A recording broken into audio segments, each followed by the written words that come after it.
അതല്ലേ പ്രതികരിച്ചത്, പിന്നെ ഞാൻ സ്കിറ്റ് ചെയ്യുമായിരുന്നു ഇവിടെ.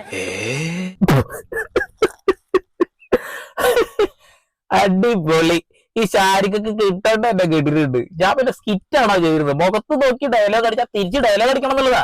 ഈ വീഡിയോയിലൂടെ പരിശോധിക്കാൻ പോകണമെന്ന് വെച്ചിട്ടുണ്ടെങ്കിലേ, ഈ രേണുസുതി എന്ന് പറയുന്ന ആ ഒരു വ്യക്തിയോട് കുറെ ആളുകൾക്ക് താല്പര്യക്കുറവുണ്ട്, ഇല്ല എന്നൊന്നും ഞാൻ പറയുന്നില്ല. ഇപ്പൊ ഞാനടക്കം ഒരുപാട് വീഡിയോ ഇതാണ്. പക്ഷെ ബിഗ് ബോസിൽ കഴിഞ്ഞ ദിവസം അവരെ തീട്ടക്കുഴി സെപ്റ്റി ടാങ്ക് എന്നൊക്കെ പറഞ്ഞിട്ട് അങ്ങണ്ട് അവിടെ ഇല്ലാണ്ടാക്കിയ അക്ബർ ഖാൻ എന്ന് പറയുന്ന ഒരു നാറി പാട്ടുകാരനാണെന്നൊക്കെ പറയുന്നത്. എന്നിട്ട് അവന്റെ ന്യായീകരണങ്ങൾ കേൾക്കണം.